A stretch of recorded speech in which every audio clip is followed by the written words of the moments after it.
sabi nila, "Oh, kung gusto mong ano, gumanti sa kalaban mo, ipasok mo sa tulak mo sa politika 'yan." What? Naglabas ng opisyal na pahayag ang mga producer ng programa ni Corina Sanchez.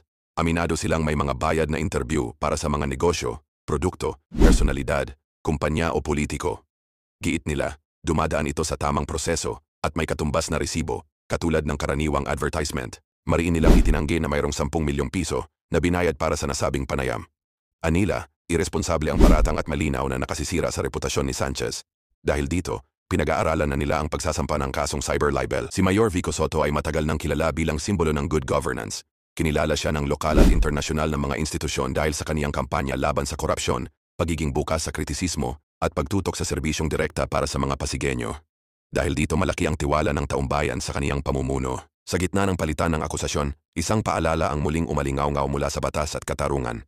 He who comes to the court must have clean hands.